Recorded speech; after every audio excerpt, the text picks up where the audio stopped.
Hello, one and all. Jasper here, joined once again by DJ Fella, and we did it.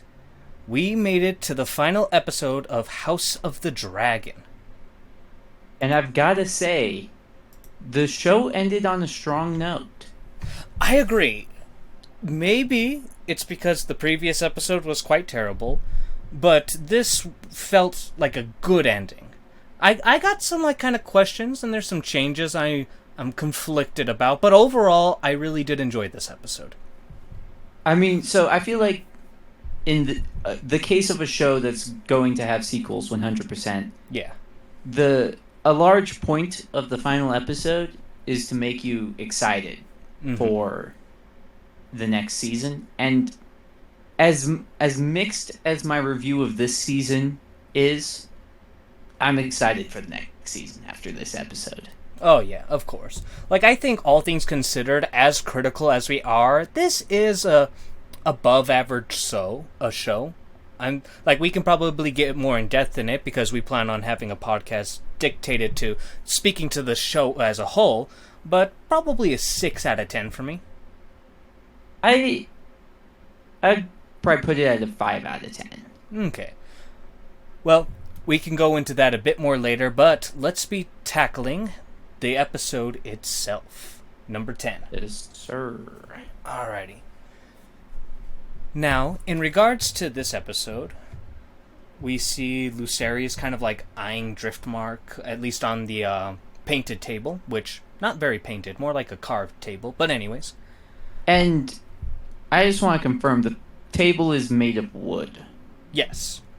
Okay. Yeah, I know exactly why you're asking that. Because I thought the table was stone.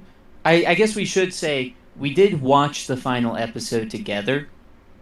Yes. So we've communicated slightly more about it than we have in past episodes. Yeah, but it was mostly just every once in a while a snide remark or comment rather than an actual in-depth discussion. Right. But you did mention in that while we were watching that the table's made of wood, which surprised me because I just assumed it was stone. Yeah. It's called the painted table, and it is carved. And it is significantly bigger in the books. As most things seem to be. Nah, I don't think you understand. George R. R. Martin, when he gave the measurements, the damn thing is 50 feet long and 25 feet wide.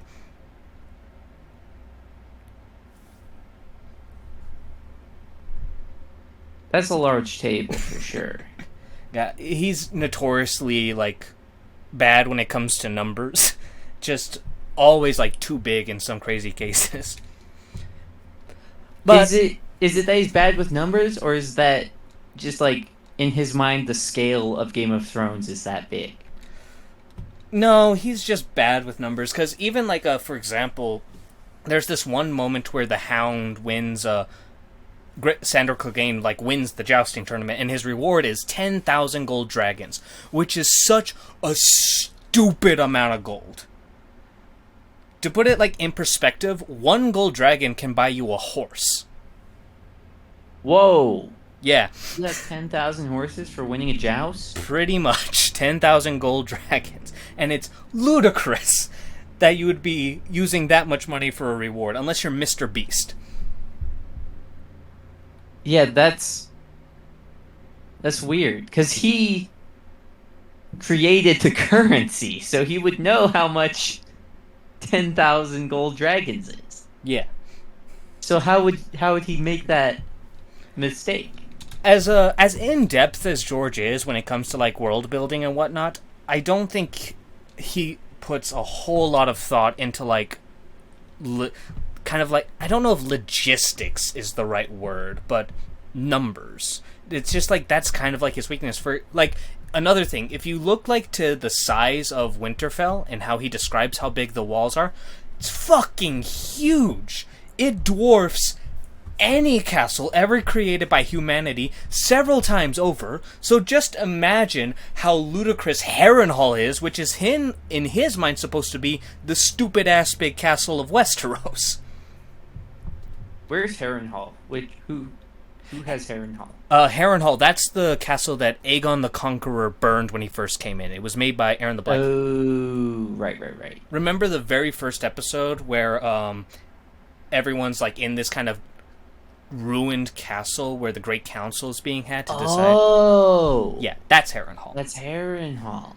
And Harrenhal's still around even after getting burnt up. Oh yeah, it's still around. That's how massive this castle was. Does something happen to it? Because like I feel like no one talked about Harrenhal in Game of Thrones. There actually was plenty of settings in Harrenhal during the show. Remember when Arya was serving Tywin as a cupbearer? Yeah, That's all taking place at Harrenhal. Yeah. Oh, I guess I at some point mentally combined Harrenhal and Dragonstone into the same thing. Nah, two completely different places. But they both got burnt, right? No. Dragonstone was never burned down. It's just like very black because it was like it's kind. I don't think it's like made of dragon glass, but like a lot of its construction is like related to Valyria and that kind of old magic. Oh, I guess I'm just completely off base here. Just talking nonsense. But anyways, getting back to the episode at hand, we have Rhaenyra chit-chatting with her son here, trying to kind of like drill it into him about how it's his duty to take the Iron Throne. And I remember... No, not take the Iron Throne. Right, Driftmark, sorry. Yeah. Right, and I remember... So, I'm perfectly fine with this for the most part, but when he, like, specifically calls her perfect, that's horse... I don't care if it's your mother. Yeah, like, you're a bastard. I'm pretty sure you're a bastard. It's been drilled into you. Perfect women don't have bastards. Yeah, I mean... Yeah. But for the most part, everything else about this scene is okay. I mean, now we know Lucerys is a bit of a mama's boy. Yeah. Yeah. Which I think... I mean, they had to give some scenes to Lucerys. Of course. In this episode. Yeah. Because he's had a little bit here and there, but this actor in particular hasn't had a whole lot to go with. Yeah. And so Before this, we didn't really know what his character was like. Mm-hmm. But now with these two scenes, and because of his child scene, we know he just does not want Driftmark. Yeah. Rhaenys eventually arrives, however, and she pretty much tells Rhaenyra, that Viserys is dead and Aegon has recently been crowned king. And as much as I dislike the previous episode and how they handled Rhaenys, I do enjoy this scene, though a lot of my issues still emulate from Rhaenys. Especially when Daemon said, "You had the chance to kill all the traitors." She gives the most bullshit response of just, "It's not my war to start." It's like, yeah, fuck off. Yeah, so I will say, Daemon doesn't know that she burst through the ground and killed a bunch of civilians and was like sitting there on her dragon right in front of them. You would think Daemon would assume that she like snuck out of a cave entrance quietly. So I don't really know why Daemon would say that. Well, like I said, because as far as he knows, she might have had to have fought off all the other dragon riders that the Greens have in order to burn them. Yeah.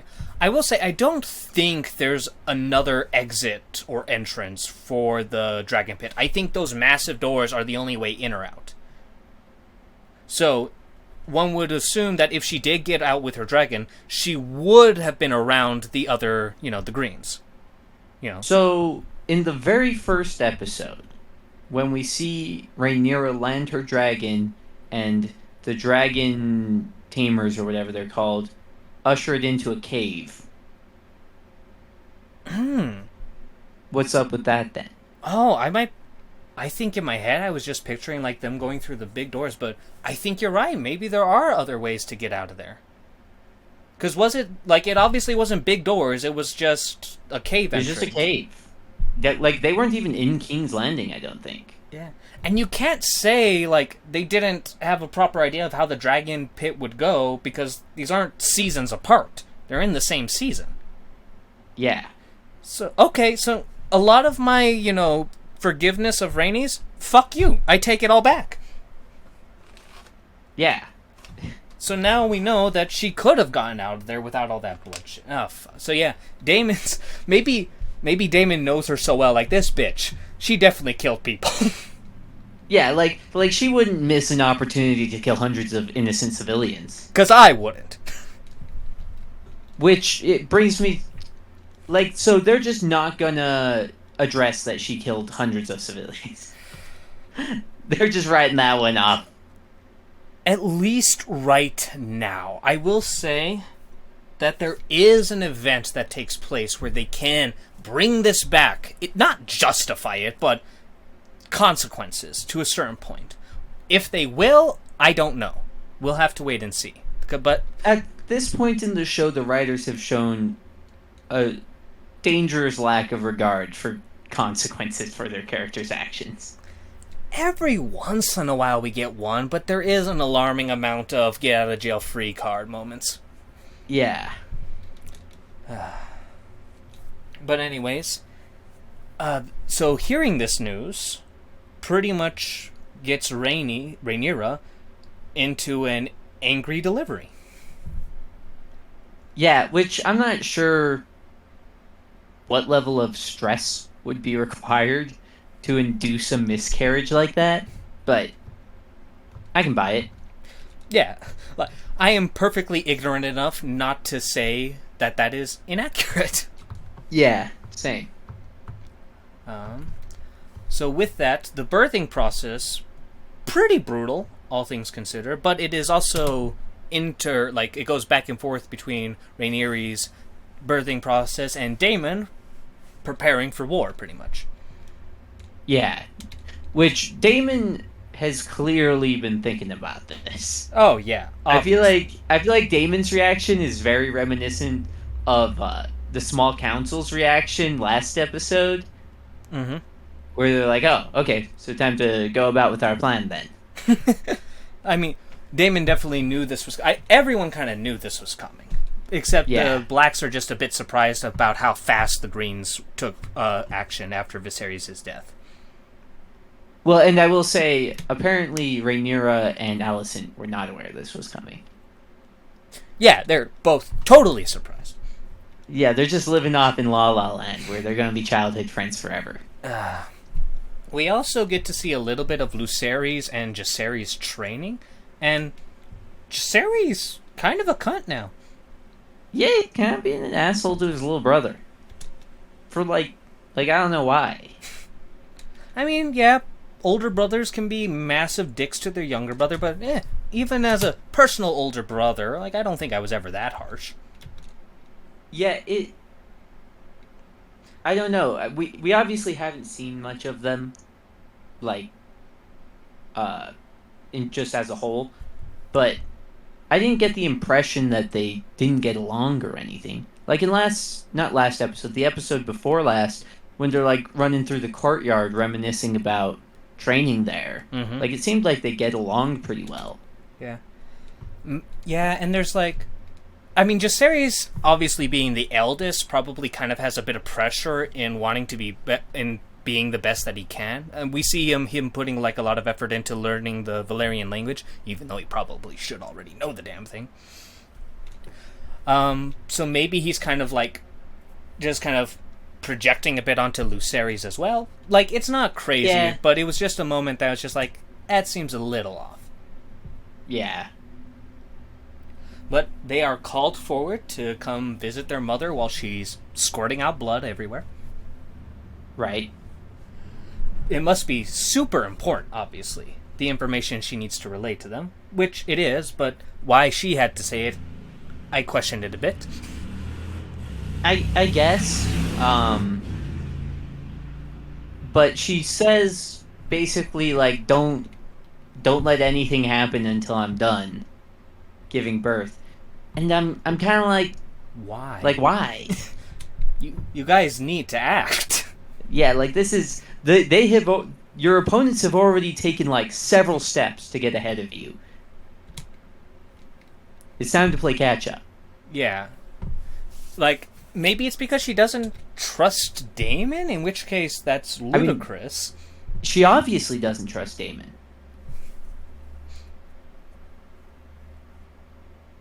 What do you mean? Obviously, doesn't trust Daemon. Are you saying like this statement means she doesn't trust Daemon? Yes. Yeah. Like, if she trusted Daemon, then she wouldn't be actively trying to stop him from doing what he's doing. Yeah, which is crazy because Daemon is by far probably the most experienced military person she has at her table. Right. Well, I guess the entire reasoning behind all of this is that she doesn't want to go to war yet. Well, no, that's the whole thing. She changes her. She seems pretty like hell bent on going to war until like Otto gives her like the offer for peace, and she considers it. I feel like at this point, until we see Otto, she's ready to spill blood, like when she's crowned and coronated as well. Yeah, you're right. It is after Otto that she starts second guessing. Mm-hmm. She, like, exactly, when she's done delivering, she walks over with the group, and she's coronated and whatnot, and she talks with Daemon about, military actions and allies and enemies. Granted, she doesn't seem as really gung-ho about the whole thing, but she doesn't seem to be thinking in a matter of, like, we need to try and do this peacefully yet. Yeah, you're right. Yeah, so this decision makes little sense in my eyes. I mean, who knows? Maybe the, birthing pain is making her delirious. That is a generous interpretation. I'm nothing if not a generous guy. Right. And then we get the scene where Jacaerys shows up while Daemon is having his little war council and say, "You will do nothing." And Daemon pretty much just ignores him. Yeah, pretty much just ignores him. It's like, you little shit. Which, yeah, fair enough. I mean... kind of shit needs to get done right now. The other option is putting our thumb up our ass and waiting. Nah, let's prepare. I don't plan on dying anytime soon. Yeah. And this is pretty much cemented when Daemon gives someone an order. The guy looks like back and forth between Daemon and Jacaerys, and it's like, yeah, I'll get it done. Mm-hmm.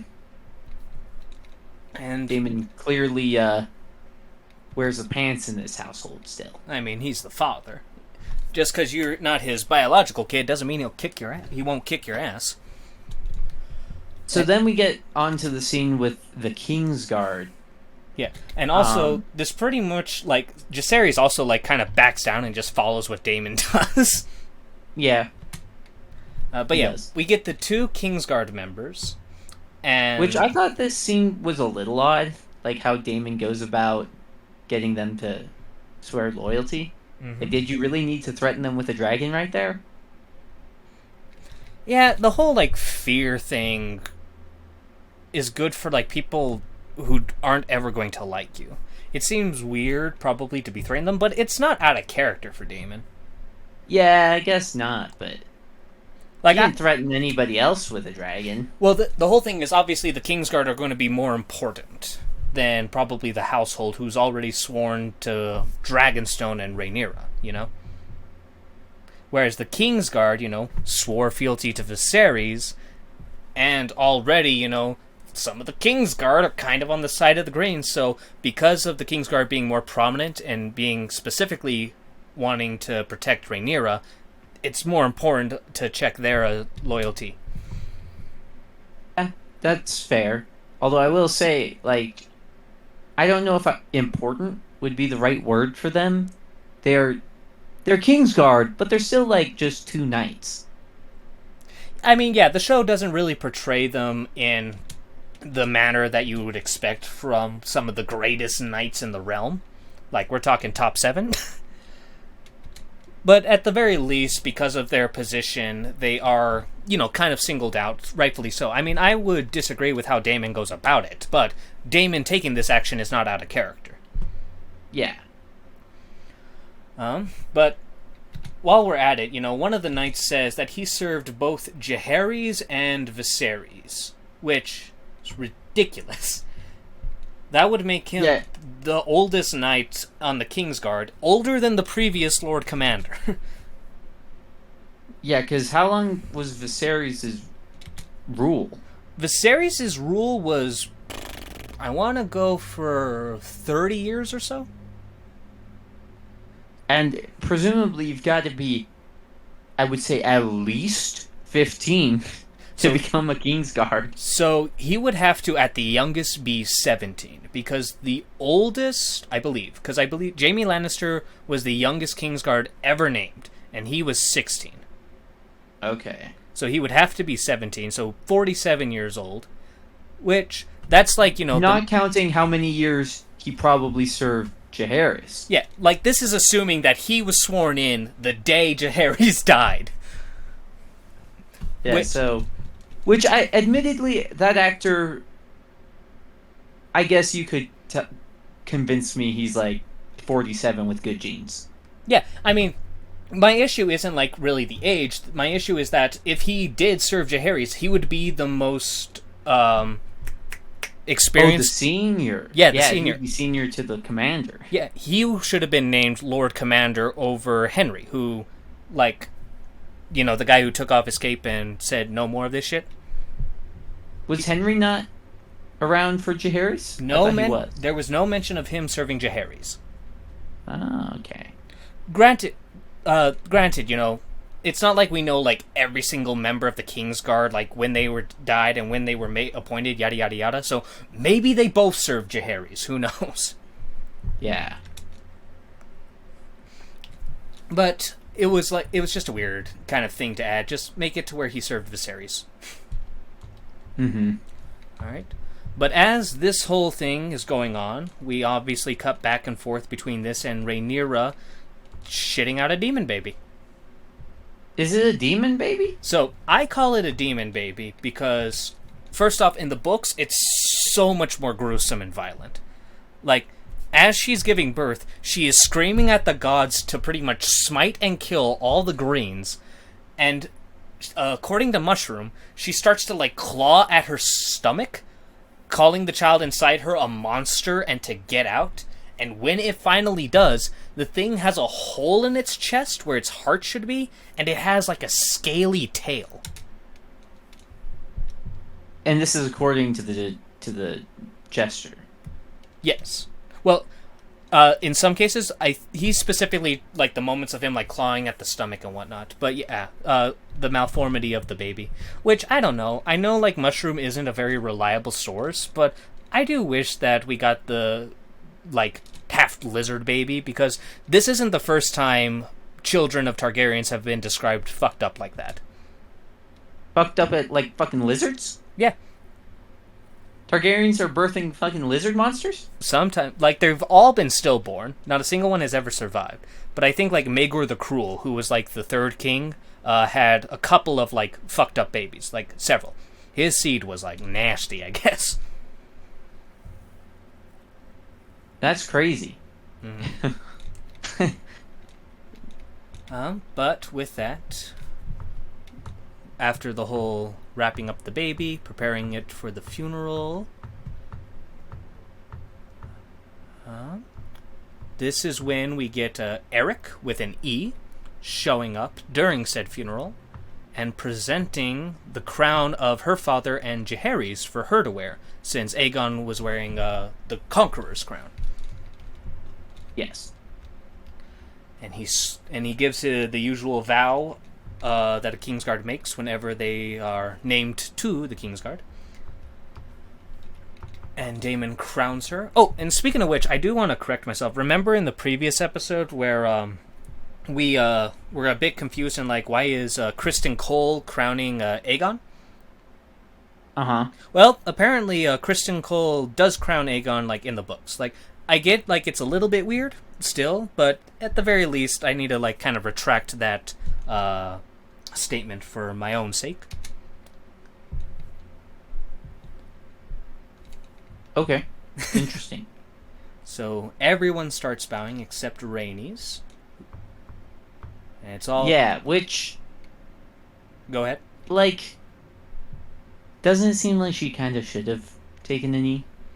I think the whole point of this episode is oh, will they, won't they? What will the Valerians do? Oh, are they going to stay neutral and not help at all? Which, I feel like anyone with an IQ above room temperature can tell you, yeah, they're going to side with the blacks.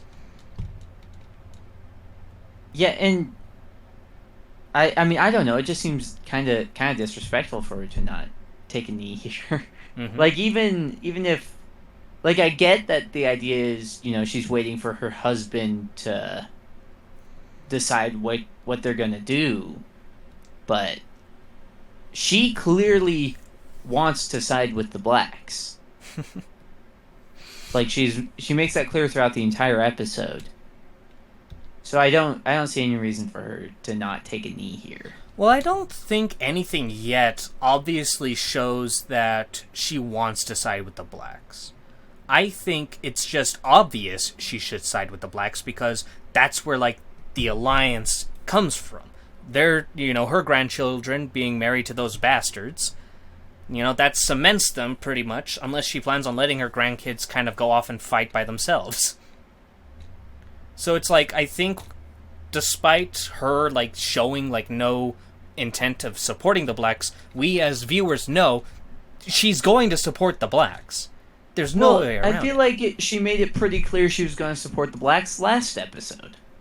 Right, when she didn't kill the Greens? Well, sure, she didn't kill the Greens, but she killed hundreds of civilians at the king's fucking coronation. I would say that that's kind of like a pretty big fuck you. Yeah, also, why didn't she kill all these people at the coronation? Yeah, what's up with these civilians getting to live at the coronation? Hypocritical bitch. Right? That's what I'm saying. She killed all the people at the coronation of the Greens, but not at the blacks, so clearly she's planning on siding with the blacks. Yeah. And she should take a knee as a result of that. Show some proper respect. But with that, we then get the next War Council, but luckily Rhaenyra is at this one.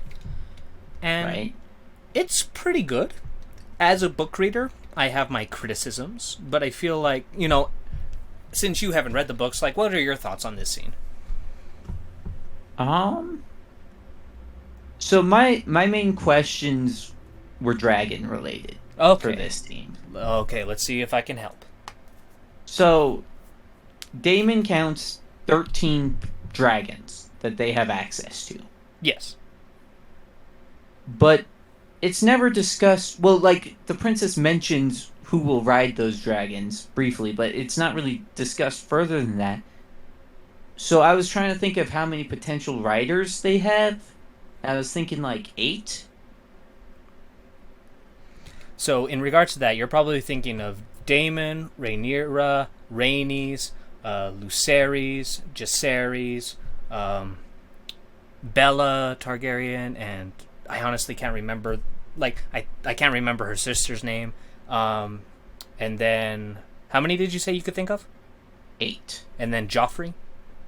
Yes. Okay. So, yes. So the 13 number is basically useless, right? The real number of potential dragons they could have is 8, one of which would be ridden by Joffrey, who's, like, how old at this point? Young? Teeny tiny. I don't think he's 10 yet. Yeah, but hey, Daemon has his 2 kids. Right, and then that was the other thing is, like, Daemon and Rhaenyra's kids are both freaking babies. And one of them's dead. Well, the third one's dead. That was never really an option.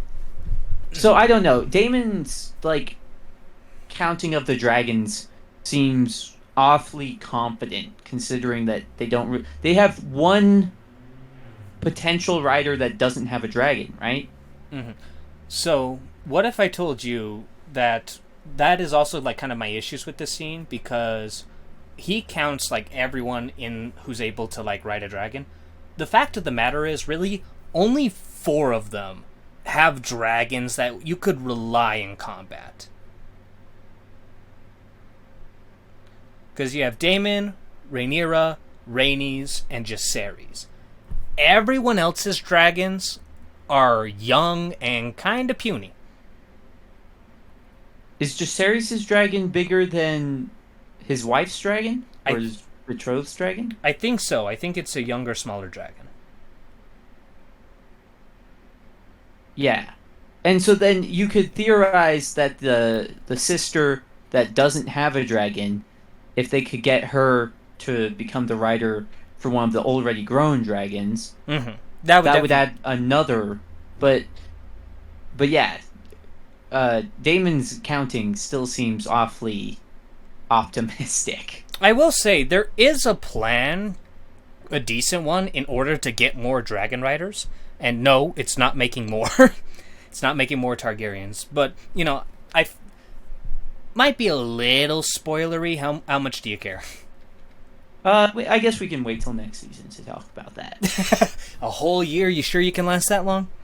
Yeah, I'll forget about this conversation by then. Alright, good point. So then, the other issue, I feel like they should probably bring up Vhagar.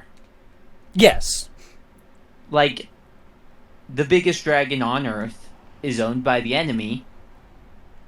How the fuck are you going to take out the biggest dragon on Earth? Yeah. I mean, they definitely need to mention just how much of a hurdle Vhagar is, just at all. But like I said, my issue with this isn't even really of how Daemon kind of gets the numbers wrong. It's just that, him and Rhaenyra should know this. They both, to me, who's more in depth with the lore and the settings and whatnot, come off as fools for listing all these dragon riders and whatnot who are not going to be capable of actually participating in the war. Yeah. It's a little odd. And especially with Vhagar being on the enemy, they need to make... he says they have 3 dragon riders. 3 adult dragons. Which also is wrong. At least in the book continuity. In the show, it's up in the air. It might be 3, it might be 4. But, either way... Which, later he says they have 4. Does he say 4? I know at some point he says 4. I don't know if it's this scene. He says the number 4. We know that much. He does say the number 4 at some point in the episode. I'll have to jump along a bit. So he says when talking about the Greens, they have 3 adults by his count. Which, just clarifying for myself, that's Aegon, Aemond, and... Who's the third adult? So, it would have to be Helena's dragon. Oh, right, I forgot. I always forget Helena exists.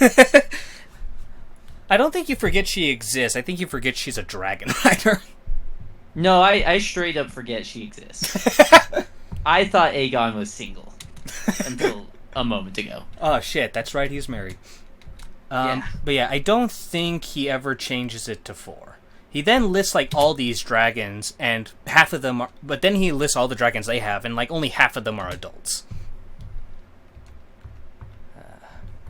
But we've definitely kind of beaten this dead horse for a while. Unless there's anything else you kind of want to go over in the scene? No, I don't. Because then we get to what I think may be the stupidest scene in the episode. Yeah, it's a pretty stupid scene. Oh shit! Fuck! I pressed 0. What does 0 do? It the video restarts the video. All right, I'm back. I'm back where we are though, and so Otto. What the fuck, man? You would think of how shitty the first parlay went, that he would know not to go to this one. Yeah, you gotta consider. I mean, it's basically a suicide mission. You have to assume it's a suicide mission for whatever messenger you send. Especially if you send a messenger worth killing. Of high importance, the Hand of the King.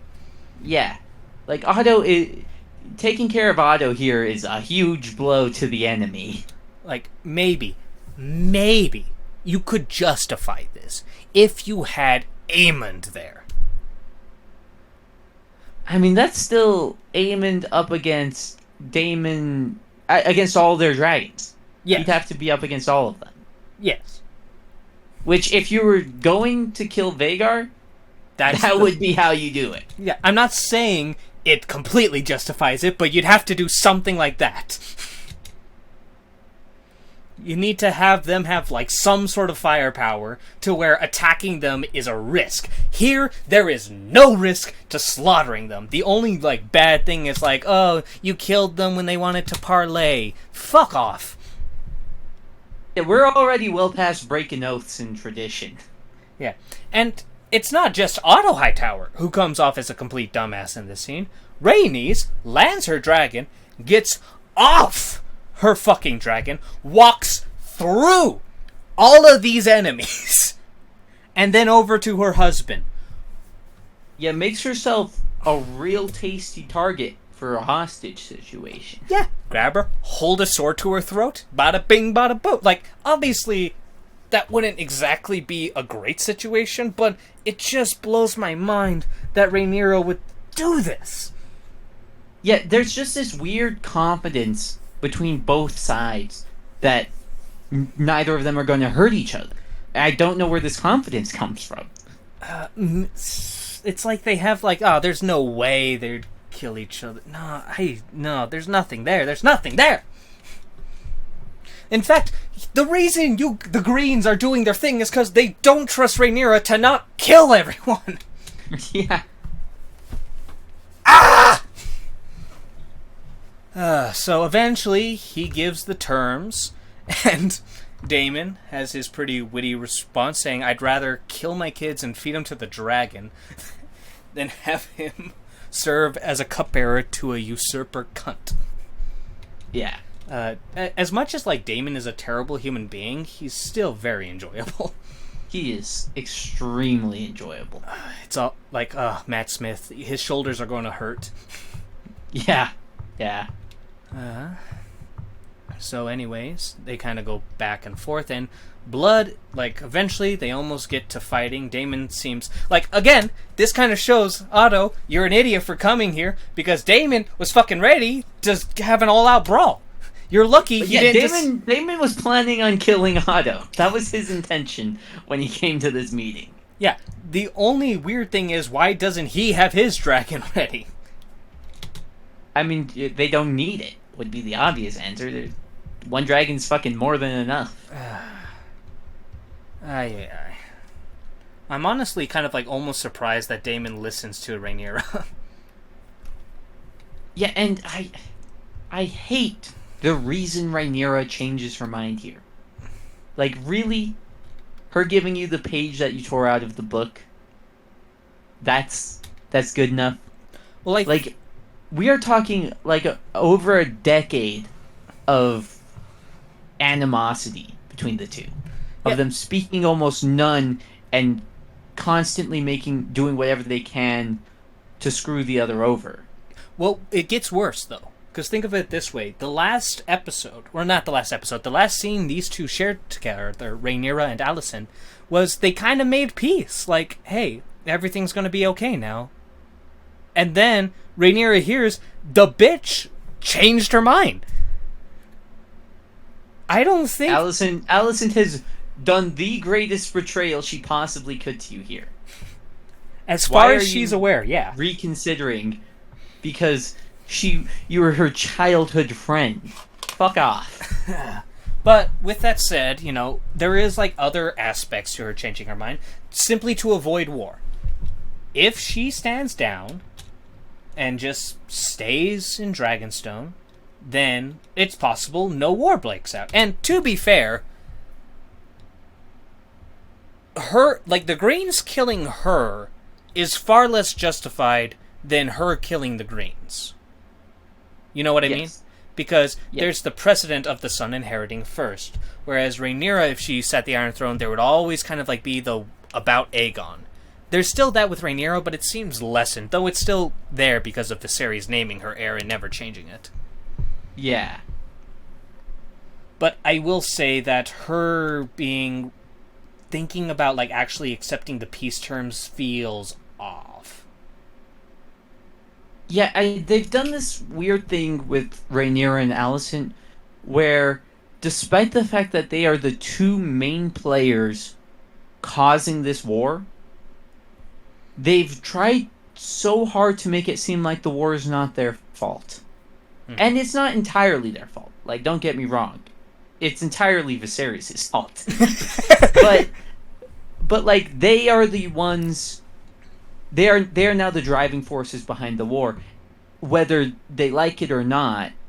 But I feel like the show really desperately wants to make them look like good guys, despite that. Mm-hmm. I mean, I don't know. I'm personally of the mind where everyone so far is kind of a piece of shit, except for a couple of side characters. So, when I'm looking at this situation, it's not so much me seeing them trying to paint Alicent and Rhaenyra as, like, the least responsible. More so, like, for example, Alicent, I think she was very much a driving force. But her wanting peace didn't seem out of character to me. Rhaenyra wanting peace does seem out of character for me. Like, not wanting peace, but, like, willing to give up her claim for it. Like, if she was so willing, then she probably should have just told Viserys a lot sooner, I don't want that. She should have pulled a Jon Snow. Yeah. I mean, if she had told Viserys at any point, hey, just make Aegon heir, this could have all been ended. If she was willing to give it up, then why the fuck would she do it now? Mm-hmm. And despite her apparently, like, considering these offers, she still takes actions in order to, like, solidify her strength. She sends her children off to treat with the Vale, the North, and the Stormlands to say, hey, you guys want to support me? So it's clear to me, at least partly, that she's mostly considering this because she doesn't like her odds. And she's trying to maybe, like, act, you know, like, wise and want peace, when in fact she just doesn't think they can win. That I guess that would be the most logical reasoning we could come up with. Yeah, but that's me with my usual generous interpretation. Yeah. I would say that interpretation is within reason. Mm-hmm. Now, with that, we get to the controversial scene in the fandom. At least, like, not everyone, but I heard there was a large uproar when it was leaked when Daemon was choking Rhaenyra like this. And I have no issues with it. No, this seems very in character for Daemon. Yeah, the man's killed his previous wife. Yeah. And also, I'm pretty sure the first time we saw him choke Rhaenyra, she was into that. She was like a kid. Yeah. Yeah, this is less kinky choking, though. That is true. It is less kinky choking. But, yeah, I don't have really any issue with it because I know Daemon is a terrible character. It's why I love him, in a way. No, he's not a terrible character. He's a terrible person. You're There's right. an important distinction there. I misspoke. Please forgive me. Yeah. Horrible human being. Horrible human being. Very entertaining, though. But then, with all that squared away, well, I guess we should probably talk a little bit more about this. So now we at least know that Viserys never told Daemon about the... what's the word? Prophecy. Oh, right. That's the other thing about Daemon choking her, is that she fucking deserved it. Please continue. I'm so sick of this show bringing up that stupid fucking prophecy. That prophecy did not need to be in this show. At all. It did not need to drive the plot forward as much as it does. Yeah, no. Whoever... I want Daemon to go choke the life out of every character that mentions that fucking prophecy. Well, the good news is there's only, like... Rhaenyra's, like, the only one, though, so he choked the right one, just not hard enough. Yeah, it does seem like by the end of this show, the prophecy will have died out, like, be forgotten. Yeah, that seems to be the clear kind of trajectory. In which case, I'd also like... fuck that prophecy. It's a shit prophecy because it doesn't even come true where it's supposed to come true. Yeah, it's... it's wrong. It's just a wrong prophecy. Unless, who knows, maybe that Jon Snow show sequel is when this prophecy will actually kick off.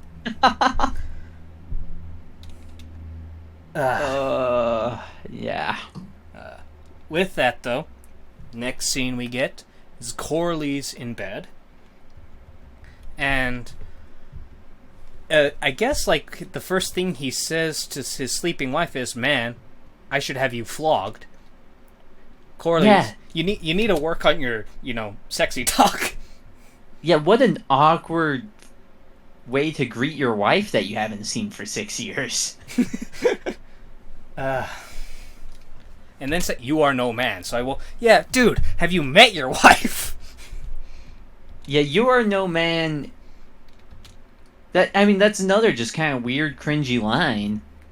It felt like the writers watched Lord of the Rings right before writing that line. Yeah, but it wasn't nearly as good. No, in Lord of the Rings, it was really cool. Yeah. And well done. Oh, with that, Rhaenys kind of like claps back at him. "You abandoned me when I most needed you." And like, it's pretty much going into the whole situation where the way Corlys dealt with his grief was going off to war. Yeah, which I want to add, if the writers did watch Lord of the Rings before writing that line, that's more than the writers for the Rings of Power did. I wonder if I'll ever like dive into that, but I don't know. I don't know if I can go through all of it. But let's keep it focused on House of the Dragon. And to which I am curious, Corlys goes off to war and whatnot in order to... That's his own way of grieving. He lost 2 kids very close together. Somewhat understandable for him to be dealing with his depression in awkward ways. But why not bring his dragon-riding wife?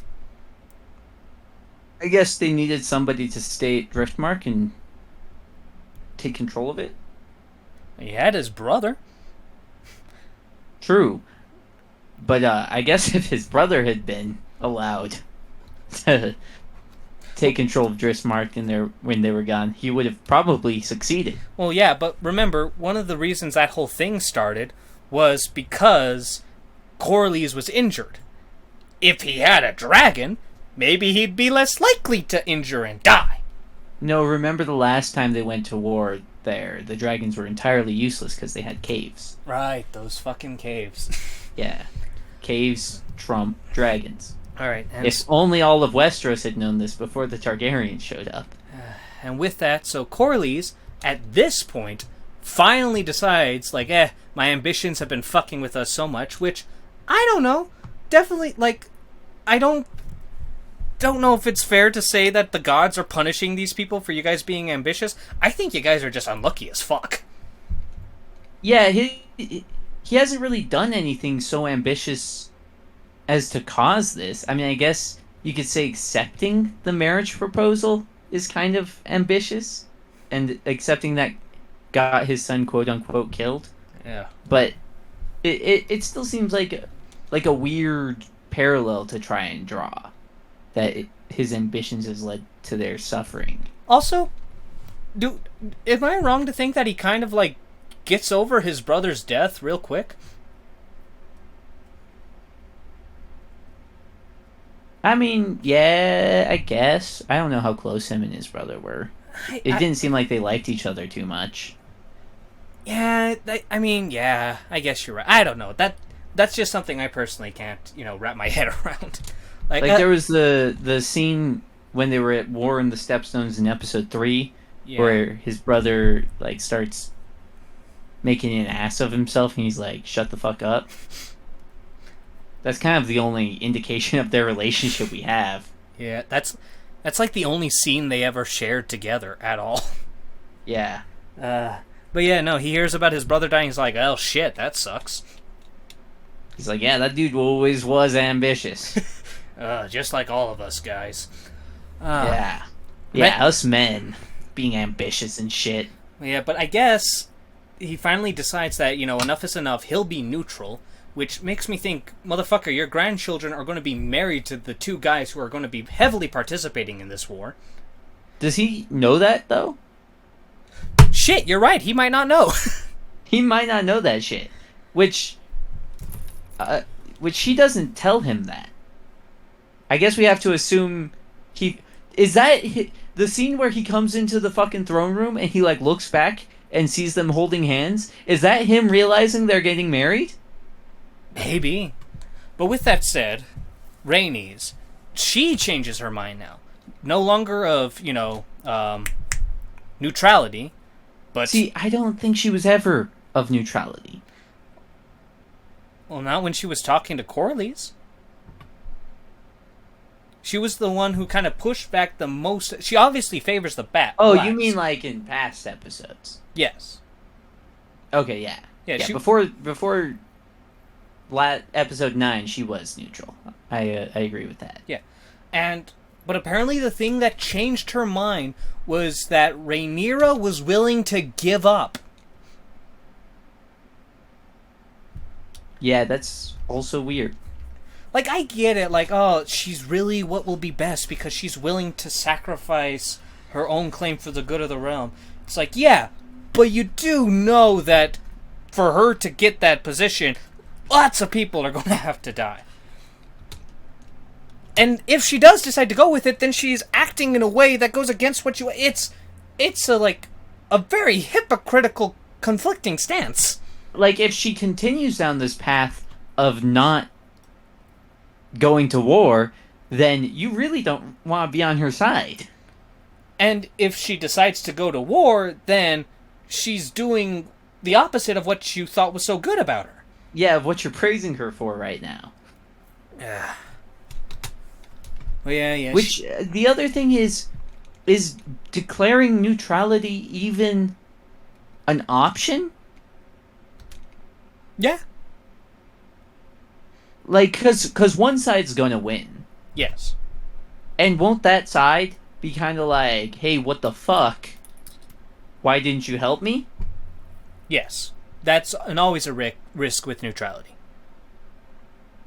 What drives a man to neutrality? Is he born with a heart full of... What's the Futurama quote? You know what I'm talking about? Yes. Zap Brannigan. Yeah. It's a fantastic quote. But anyways, yeah, there is obviously risks, but it just kind of depends on, like, who wins. But by the end of it, if you're neutral, you're not putting your men, your wealth, or anything into the war. So you're kind of thinking that by the end of it, the winners are going to be too fucked up to really want to deal with the guys who chose not to fight, as they'll be too busy dealing with the guys who chose to fight against them.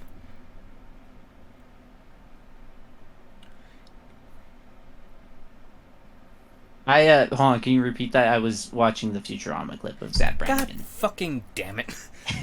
Sorry.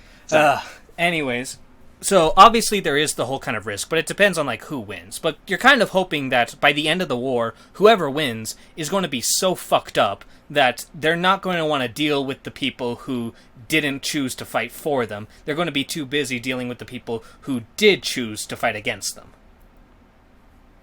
Yeah, I guess. Like, you're obviously not going to be rewarded for being neutral. But it's not guaranteed that you're going to be punished for being neutral. Especially Which is precisely why I would punish anyone who's neutral in my civil war.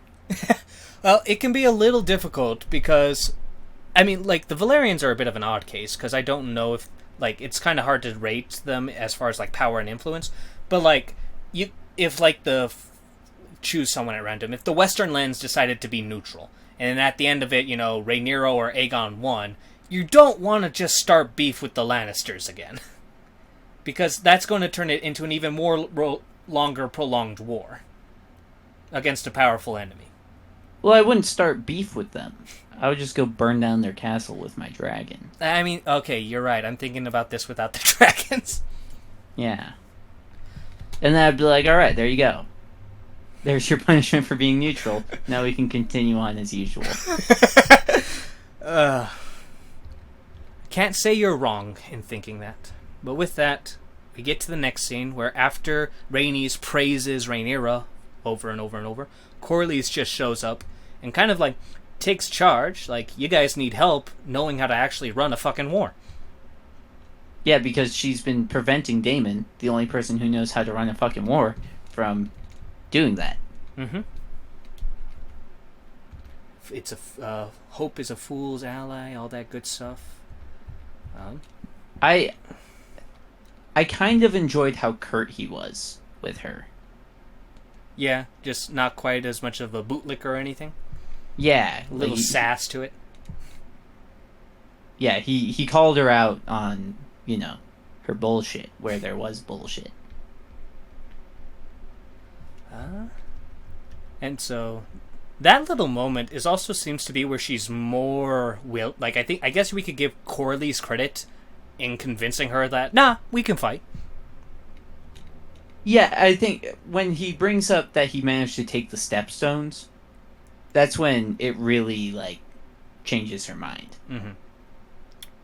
Which I guess that also lends credibility to when you were saying you think she's more just scared that they wouldn't win. Yeah. As soon as she thinks there's a good chance they could win, she's like, all right, let's go to war. All right. But this, of course, eventually leads to the topic of who they need to get on their side to win this war. And that is when they come to the conclusion that, obviously, the fastest way to go about it is to send dragon riders. Yeah, the fastest, and as... what's his name? Jacaerys? Mm-hmm. As Jacaerys says, they are faster and more convincing. Which, yeah, they are. Which they're only more convincing than smaller dragons. That's the whole thing. Dragons are more convincing than ravens. But big dragons are more convincing than dragons. Yeah. But with that, we do have the little scene between her and her children where she pretty much forces them to swear no fighting. Mm-hmm. And Lucerys, the younger brother, is given the easier choice, the easier castle, I guess, where Jacaerys is tasked with the longer ride and more kings or lords to visit. Which, is obviously adding to that kind of, irony that is about to take place. Yes. Which, I mean, to be fair, it doesn't... I mean, I guess maybe Aemon doesn't have as much of a grudge against Jacaerys as he does against Lucerys. Mm-hmm. But it wouldn't have mattered who went. Well, actually, if this was the books, I would agree with you. But with the show, we can get to that a little bit later, but maybe Jacaerys would have been able to survive. But with that, the next scene is Daemon walking, I'm assuming kind of into the pits and the caves below Dragonstone where the dragons lay, singing. Mm-hmm. And we see, I believe it's Syrax, or no, Vermithor. Yeah, Vermithor. Oh, by the way, I meant to mention this when he was listing off all the dragons that were riderless. One of the dragons he listed off was Laenor's dragon, correct? Sea Smoke, yes. That's what I thought. So are we assuming that Sea Smoke can take on a new rider or no? I can only answer that in the second season. If Laenor, I'll tell you, someone's supposed to ride Sea Smoke. I just don't know who it is anymore. Yeah. It's either Laenor or someone who is likely cut at this point. Because I don't like the odds of him coming up in if they kept Laenor alive. Yeah. This is another thing I've thought of a little bit, which you might not be able to answer. But if they call for Laenor to come back and help them as a dragon rider, what the fuck are Corley's and Rhaenys reactions gonna be? They're gonna shit bricks. They're gonna be like, what the fuck, son? Don't you think you could have at least told us what the fuck was going on? Well, or they're gonna be fucking pissed at Rhaenyra that she basically, falsely annulled their marriage. Yeah. And also, wouldn't that kind of also make Daemon's children's bastards? Yeah, it would make Daemon's children bastards now. Congratulations, Rhaenyra. Which I guess isn't that big a deal, because none of them are heirs, right. But still. Congratulations, Rhaenyra. Now all your kids are bastards. Yeah, really. I mean, even just looking at it realistically, all of her kids are bastards. Mm-hmm. I will say, though, it is cool to see Vermithor as a book reader. Vermithor, he's a fairly big, powerful dragon, and he was actually written by the old king Jacaerys. And it's like a cool bronze dragon. So, like, yay! Oh, before Daemon goes into the cave, one thing I wanted to mention is Jacaerys gets a little lost as he's leaving the castle and accidentally flies towards Stormend. Right, because initially, yeah, all three of them, which is Lucerys, Jacaerys, and Rhaenys, I'm assuming, are flying in the same direction off the start. They have to get that whole kind of cinematic look. But yeah, because Jacaerys should be flying to the Vale, Lucerys should be flying to the Stormlands, and they are in opposite directions. Yes. But eventually he turns around. Yeah, he's like, oh shit, where am I going? It's like, oh no, I need to stop following these guys. Yeah. Alrighty. But then after the whole singing scene, as cool as the scene is though, showing off Vermithor, I'm not a fan of it because it doesn't do anything. Maybe it's because of a change in the books coming up, but I can't think of any particular plans Daemon would have with Vermithor. Yeah, especially because if he had brought his daughter, who doesn't have a dragon with him, then I would understand.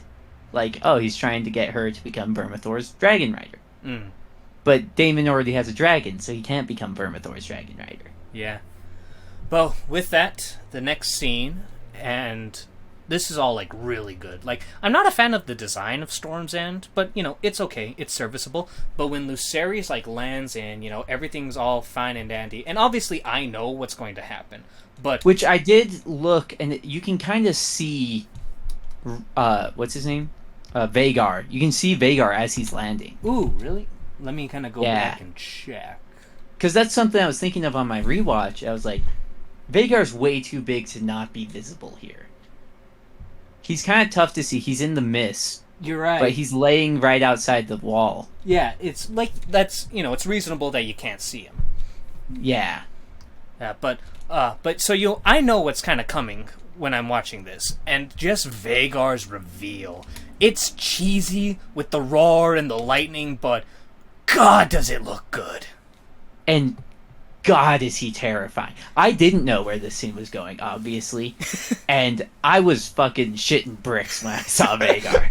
Yeah, man. Which, admittedly, a lot of that was because I knew it meant Aemond was here, and I was scared for Lucerys because Aemond is fucking crazy, as far as I'm concerned.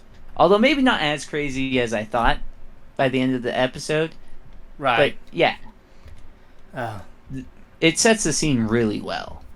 So we kind of get to the parlay, and I don't have any strong critiques of the scene. And this is going to be nitpicky, but I feel like Boris's voice is too high pitched. Really? It's just a weird thing. When I think of Baratheon, I think of Robert. I think of Mark Andy's voice with how powerful it is, and this guy,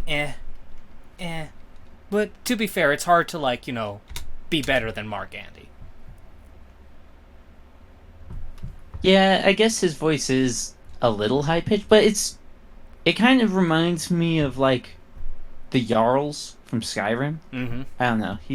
It still sounds commanding to me. Okay. I mean, yeah, fair enough. Like I said, that's a small personal nitpick. I'm not trying to actually say this would lower the episode's quality in my eyes. Yeah. But things kind of play out somewhat as to what you would expect between the back and forth between him and Boris. Mm-hmm. They changed, they actually made Boris a bit more respectful, because remember when he says, "Go back, pup, and tell your mother that the Lord of Storm's End is not some dog she can whistle up"? In the books, he just straight up calls her a bitch. God damn. Which seems weird, because it's actually weird in the books. You can consider this a critique of the books, because we read right before as Aemond was with Boros, Aemond's I got nothing against her, we share relative. Like, he doesn't seem like that mean or hostile towards her. But yeah, when Lucerys shows up and gives him, he's like, ah, bitch. I'm guessing it might have been he was just like insulted because, like, as he stated, like in the show, she remind me of my oaths and all that shit. Of my father's oaths. Mm-hmm. Which, I mean, I gotta say, dude clearly doesn't give a fuck about oaths, I guess. I mean, half the realm at this point doesn't.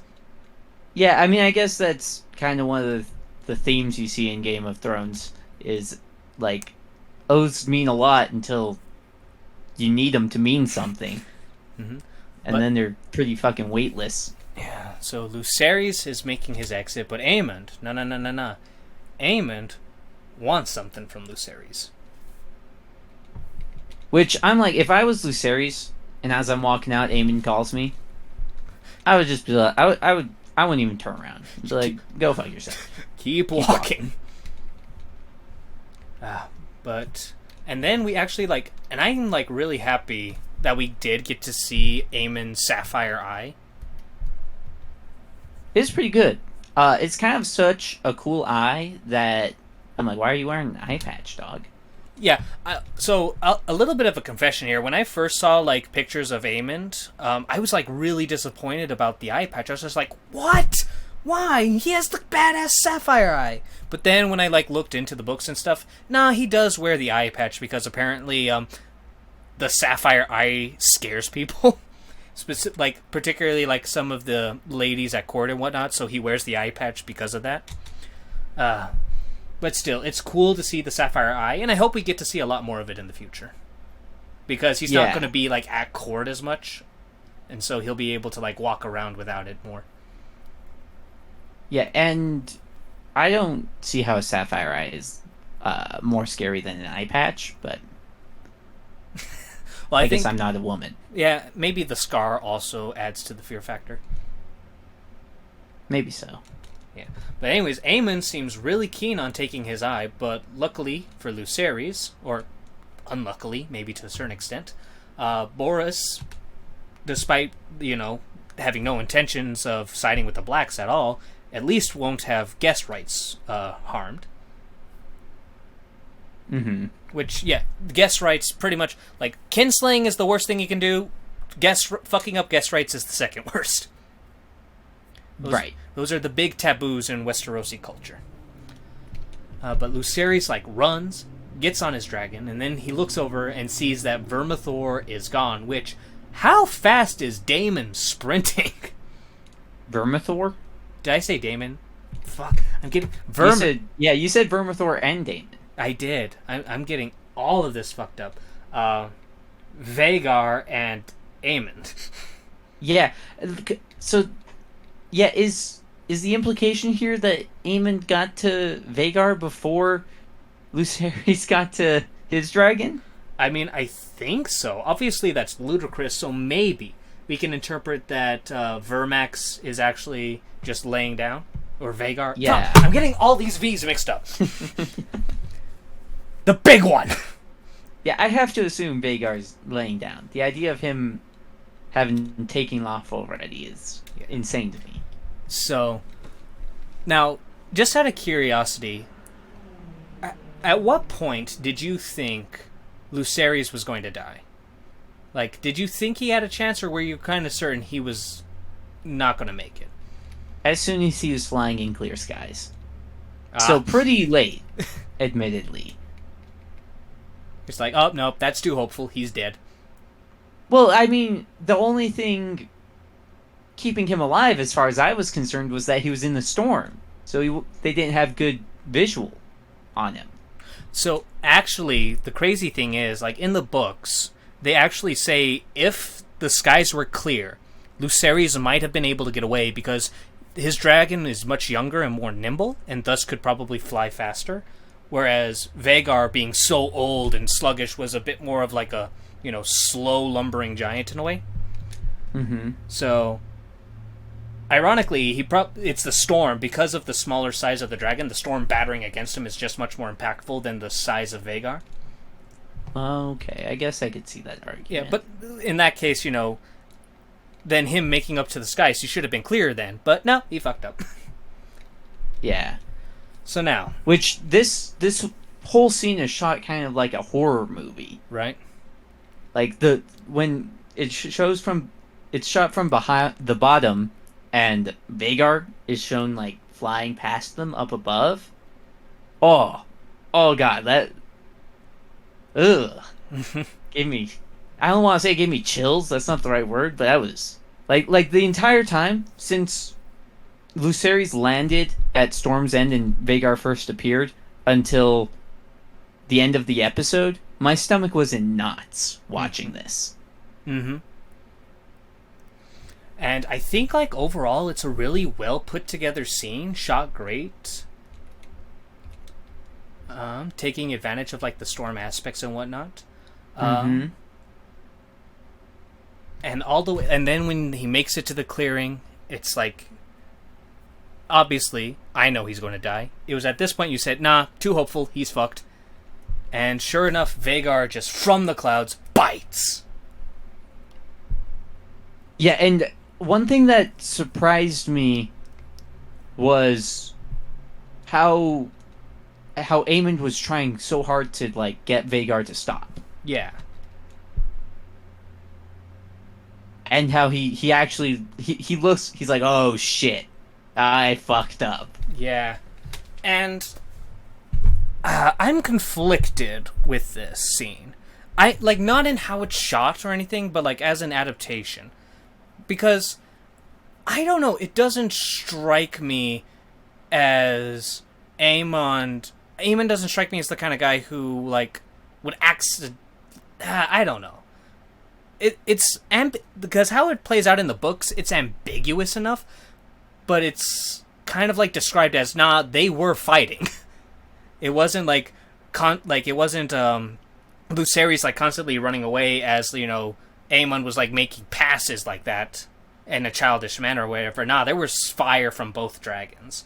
So it seemed to me, I always interpreted it that Aemon very much was gunning ho to kill Lucerys. I think the way it's presented in the show is fair enough. Like, Aemond was fucking with him because he knew he was more powerful. He knew he was in a stronger position, and he obviously has some disdain for him because of his eye. Mm-hmm. And so, if I was going to criticize anything about the whole event, it's when Lucerys' dragon decides to attack Vagar. Mm-hmm. Why would his dragon attack Vagar? Well, there is this thing that is said in the books. Like, you know how when you're riding a horse and you whip the side, it turns away from the whip because its first instinct is to run away. When you do that to a dragon, it turns towards the whip because its first instinct is to attack. So it's supposed to kind of put up the idea of, you know, dragons being just naturally fairly violent animals. And maybe you could say that at that moment, Lucerys' dragon just felt cornered and thus needed to lash out in order to survive. I guess maybe so, but but dragons are still animals for the most part, right? Yeah. So I'd expect some basic fight or flight instinct where the dragon would know that fighting is fucking useless. Yeah. It definitely seemed weird that the dragon would think that's a good idea. Like, you know, it's an animal. Like, not obviously the dragons aren't as smart as humans. Like, there's some quotes in the book, so like Tyrion saying that dragons are smarter than humans. No, they're fucking not. They're like dogs. Maybe you can put them all the way up to like dolphins, but nah. Yeah, they might be smarter than humans in like some philosophical mumbo jumbo ways. Yeah. But not like literally talking about intelligence. Yeah. All because that little dipshit dragon decided to shoot fire at Vagar. Yeah, that's what leads to Vagar losing control and chomping him. And there is the final scene, but I don't think we need to really talk about it. Damon walks over, gives the news to Rhaenyra. She turns around, pissed. Yeah, she doesn't seem happy. Not at all. She has lost 2 kids this episode, so can't blame her. Mm-hmm. Which, I guess my only question would be, how did Damon find out about this? I'm guessing, like, just kind of through the grapevine, you know? Because the battle was seen by, like, small folk and whatnot, so maybe word spread and it just eventually kind of got to his ears. I mean, the battle was seen by small folk in the books? Yes. Because it didn't... I don't see much way that shit's getting witnessed how it was presented in the show. Well, it was very, like, mixed in the books. Like, they were fighting in a storm. And pretty much the small folk just saw the fire and, like, the outlets of the dragons when lightning struck and fire was breathed. So, I mean, there's fire shot one time. Yes. In the books, there's more. Right. I'm just saying, I'm not convinced that anybody witnessed what happened. And, like, there's no way to track where the fight happened, because they were flying the whole time. Yeah, and presumably the carcass of the dragon and the boy is in the ocean. Yeah. I'm presumably the carcass of the boy's in fucking Vagar's stomach. Maybe the carcass of, like, the dragon washed up on shore. And news was heard. And that's kind of what made it to Damon. Because, like, if you hear a small dragon carcass washed up on the shores in the Stormlands, there's only one person. Yeah, and Lucerys presumably has been gone longer than he should have been gone at that point. Yes. So I guess my question is, like, how much time passed between to get to that final scene?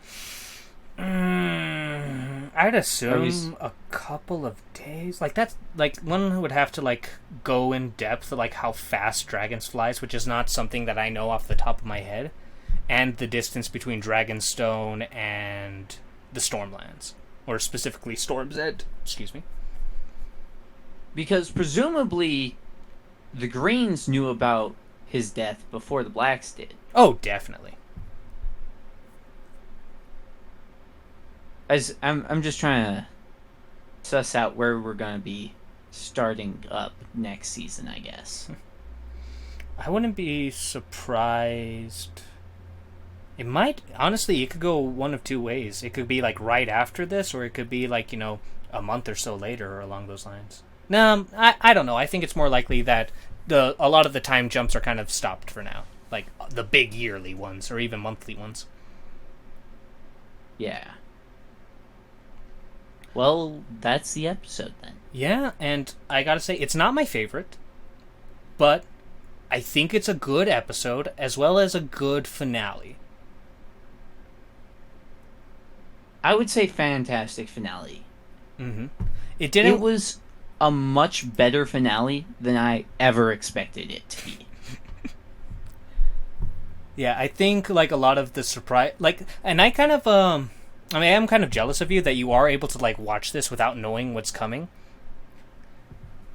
But even then, like, even though I knew what was happening, the way it did play out, well, I'm still conflicted about it. I can't deny it was shot well, it was well performed, it was well acted, and, oh, God.